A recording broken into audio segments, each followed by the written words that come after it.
warahmatullahi wabarakatuh. Waalaikumsalam warahmatullahi wabarakatuh. Apa kabar anak-anakku sekalian? Alhamdulillah.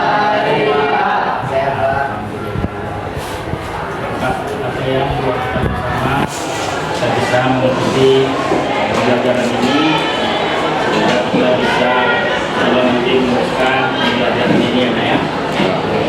Baik. Coba sebelum kita mulai pelajaran ini, tolong dulu dirapikan tempat duduknya masing-masing. Bukan yang di depan.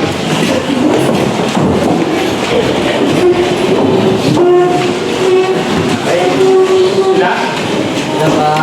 Pak. Periksa dulu kiri kanannya, ada nggak sampah?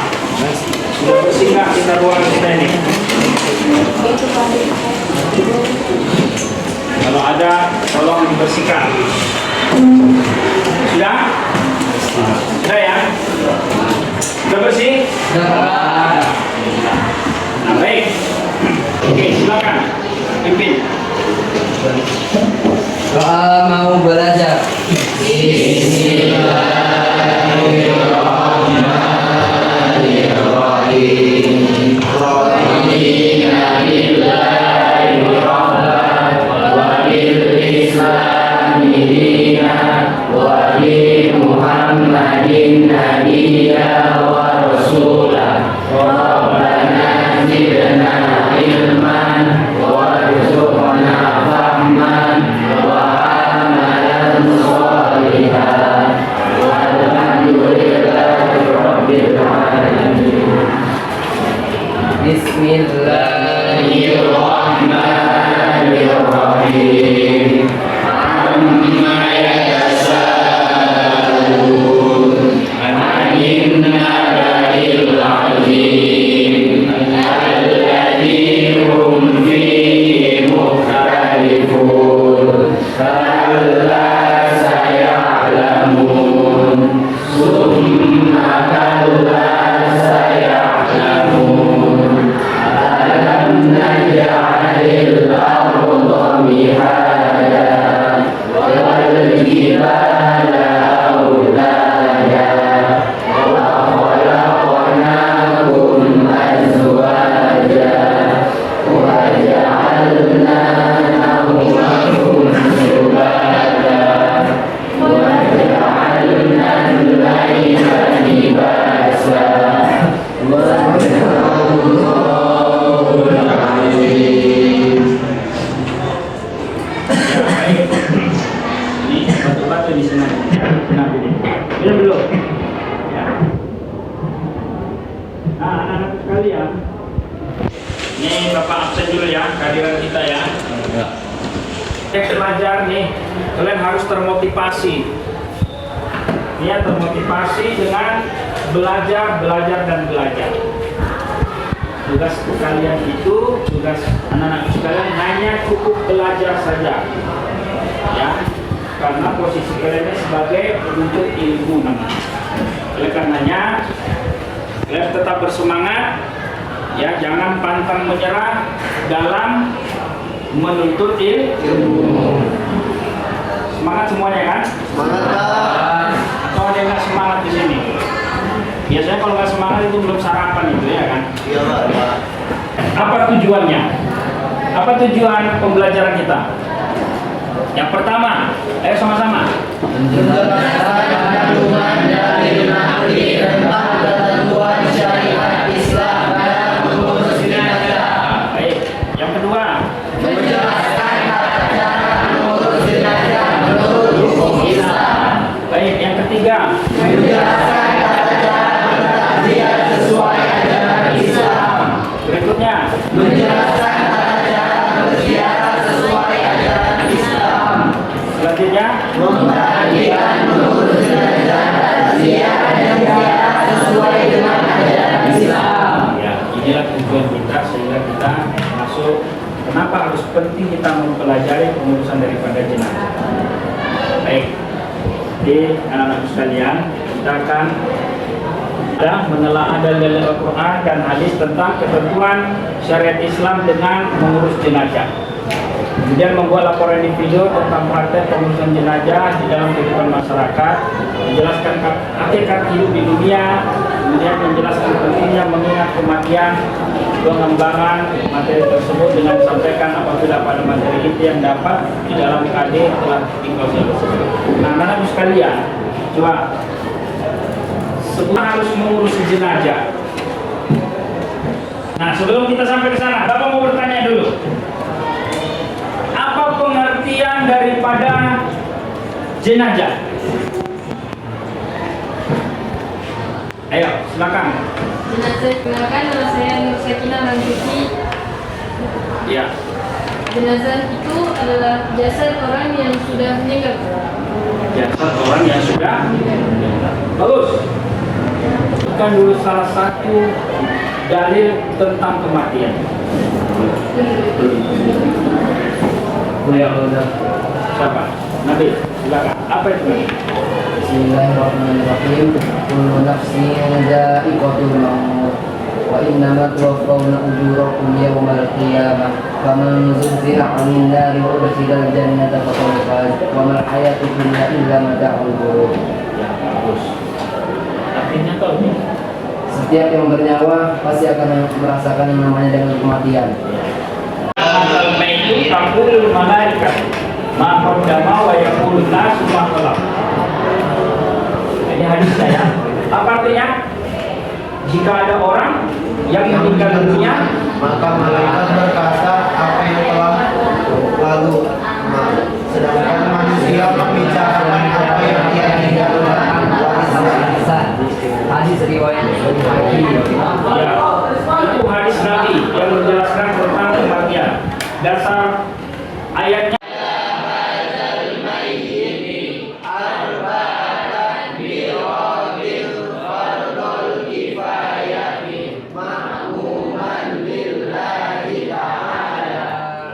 kalau jenazahnya perempuan.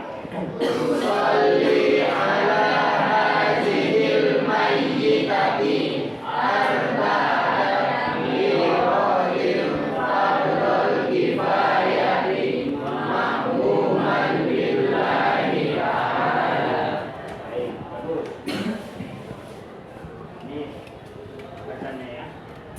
Oke.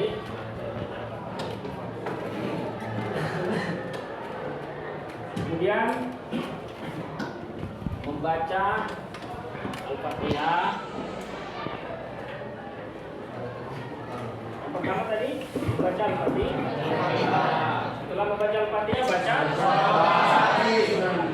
Kemudian yang ketiga takbir ketiga. Apa bacanya?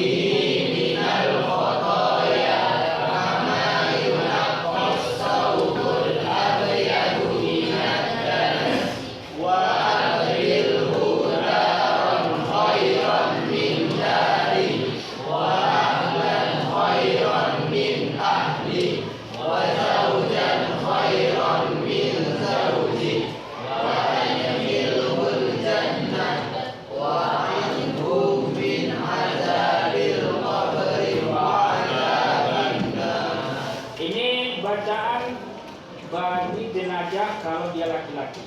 Seandainya jenazahnya perempuan, bagaimana membacanya? Allahumma ighfir laha warhamha wa'afiha wa'fu anha wa akrim nuzulaha wa wasi' madkhalaha. Tugasnya terbagi kelompoknya berdasarkan jumlah kitab. Ya.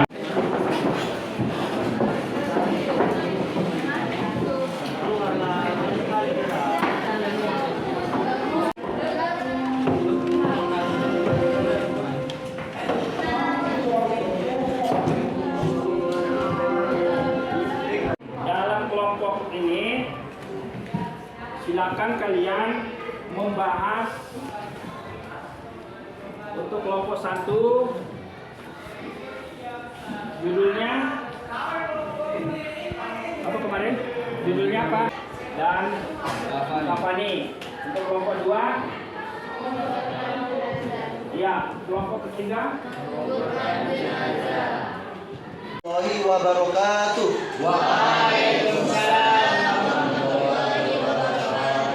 Kami dari kelompok 1 ingin mempresentasikan hasil kerja kami yang bertemakan memandikan jenazah dan mengkafani jenazah.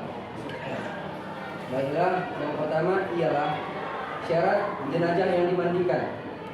Yang pertama itu beragama Islam. Yang kedua, tubuh atau anggota tubuhnya masih ada. Yang ketiga, jenazah tersebut bukan mati syahid dunia atau dunia akhirat, yaitu jenazah yang mati karena berperang jihad di jalan Allah. Yang kedua, yang memandikan jenazah. Jika mayat yang pertama, jika mayatnya laki-laki, maka yang memandikannya juga laki-laki. Dan yang kedua, jika mayatnya perempuan, maka yang memandikannya juga perempuan. Kemudian masuk yang kedua, yaitu tema kami mengkafani jenazah. Yang nomor 1, kain kafan perempuan terdiri atas 5 lembar. Sedangkan laki-laki dia 3 lembar atau 3 lapis. Yang kedua, caranya, lembar pertama paling bawah untuk menutupi seluruh badan yang lebih lebar. Yang kedua, lembar kedua untuk kerudung kepala. Yang ketiga, lembar ketiga untuk baju kurung. Lembar keempat untuk menutup pinggang. Kemudian lembar kelima untuk pinggul dan paha. Baik, sekian dari presentasi kami. Kepada kawan-kawan yang ingin melontarkan pertanyaannya, kami persilahkan. Silakan. Perkenalkan, nama saya Nadine Nasution. Saya ingin bertanya, apakah boleh seorang suami memandikan jenazah istrinya? Baik, terima kasih atas pertanyaannya. Bolehkah saya menjawabnya? Ya. Pertanyaannya, bolehkah seorang suami memandikan jenazah istrinya? Jawabannya adalah boleh. Karena Rasulullah dahulu pernah memandikan jenazah istrinya, yaitu Siti Khadijah. Sebagaimana dalam hadis dikatakan, tidak ada bahaya sekiranya kamu meninggal sebelumku. Aku akan mengurusimu, memandikan, mengkafani, mensolatkan, dan menguburkanmu. Hadis riwayat Ibnu Majah. Kemudian menurut 3 mazhab, yaitu mazhab Syafi'i, mazhab Hambali, dan mazhab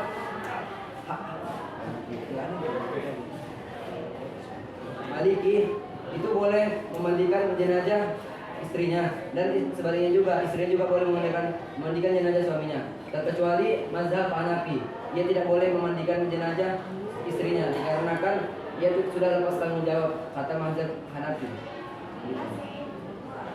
Baik, sekian dari presentasi kami. Jika ada yang kurang, mohon dimaafkan. Kami akhiri dengan billahi taufiq wal hidayah. Wassalamualaikum warahmatullahi wabarakatuh.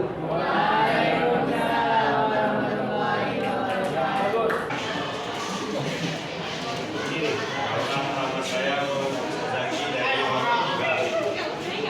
Pertanyaannya adalah dalam soal jenazah, di manakah posisi imam ketika yang disebut adalah wanita?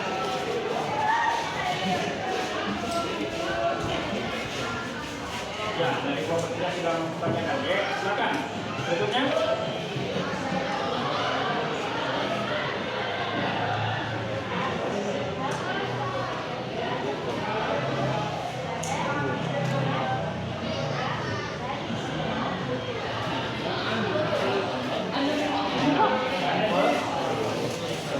Bagus, ya. Kasih aplaus dulu. Ayo, selanjutnya yang mau bertanya, kelompok yang lain. Nah ini kelompok 1, silakan. Pada siapa ditunjukkan kelompoknya? Pada kelompok 3, Pak. Saya sebenarnya dari kelompok 1 ingin bertanya, berapakah dalam liang kubur untuk seorang jenazah Jawab oleh kelompok 3. Pertanyaan dari Asmi, berapa dalam kedalaman yang kubur dan kedalaman untuk pengertian kubur jenazah itu setinggi orang dewasa yang berdiri tegak.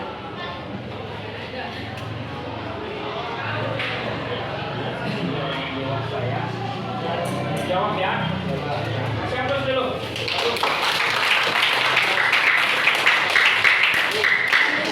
Kesimpulan dari materi kita ini. Baiklah, kesimpulan dari materi kita kali ini ialah yang pertama ialah cara fardu kifayah. Pertama memandikan jenazah, yang kedua mengkafani, yang ketiga menyolatkan, dan yang keempat itu ialah menguburkan jenazah. Kemudian cara jenazah yang dimandikan itu ialah yang pertama beragama Islam, yang kedua tubuhnya masih ada, yang ketiga jenazah tersebut bukan mati syahid. Kemudian yang cara mengkafani jenazah itu kain kafan terdiri dari 5 lembar, kalau laki-laki dia 3 lembar. Kemudian lembar pertama paling bawah untuk menutupi seluruh badan yang lebih lebar. Kemudian lembar kedua untuk kepala, lembar ketiga untuk baju kurung, lembar keempat untuk menutup pinggang, dan lembar kelima untuk pinggul dan paha. Kemudian yang ketiga ialah menyolatkan. Kalau menyolatkan yang pertama ialah takbiratul ihram. Sebelum takbiratul ihram membaca niat. Kemudian setelah takbiratul ihram pertama membaca Al-Fatihah. Kemudian takbiratul ihram yang kedua membaca sholawat hadis Nabi. Yang ketiga membaca doa yaitu Allahumma firlahu. Kalau untuk perempuan Allahumma firlaha. Yang keempat takbiratul ihramnya membaca doa juga yaitu Allahumma la tahrimna ajrahu untuk laki-laki dan Allahumma la tahrimna ajraha untuk perempuan. Kemudian fardu kifayah yang keempat ialah menguburkan jenazah. Kalau untuk menguburkan jenazah ini dianya dilakukan oleh yang bersangkutan atau kerabat, atau bisa juga dari tempat menguburkan jenazah tersebut. Yang kesimpulan materi kita hari ini, bila ada kesalahan dalam perkataan mohon dimaafkan. Hanya kepada Allah saya mohon ampun. Billahi taufiq wal hidayah. Wassalamualaikum warahmatullahi wabarakatuh. Buat ujian tes materi ya, dapat kasih pilihan berganda soalnya. Soalnya dari Google Classroom. Silakan kalian masuk ke Classroom dan mengisi jawaban yang sudah. Ya, karena kita semua sudah selesai, ada pertanyaan buat kita untuk kita semua atau untuk kalian dan kita semua. Bagaimana kira-kira menurut anak-anak sekalian terkait soal materi yang kita pelajari hari ini? Siapa yang bisa memberikan tanggapan? Menurut kalian bagaimana materi ini? Bagus nggak? Bagus Pak. Bagus Pak. Ya. Kita sekali lagi, ya silakan. Saya Nur Sakinah Binti, tanggapan saya pada pelajaran kali ini itu sangat baik karena bisa menambah pengetahuan kita untuk tentang mengenai pengurusan jenazah. Juga menjadi pengingat untuk kita bahwa segala yang benar itu pasti akan menghadapi kematian. Ya, terima kasih. Baik, anak-anak sekalian, karena materi ini sudah selesai. Nah, Bapak minta supaya dari kita, karena tadi kita memulai dengan mengucapkan Bismillah dan kita tutup juga dengan kalimat Alhamdulillah. Tapi sebelumnya mohon kita tutup pelajaran ini dengan membacakan Kifaratul Majlis. Ya, nah, Kifaratul Majlis. Mungkin ini langsung saja dipimpin oleh ketuanya. Silakan. Doa Kifaratul Majlis. Subhanallah. bihamdika asyhadu an la ilaha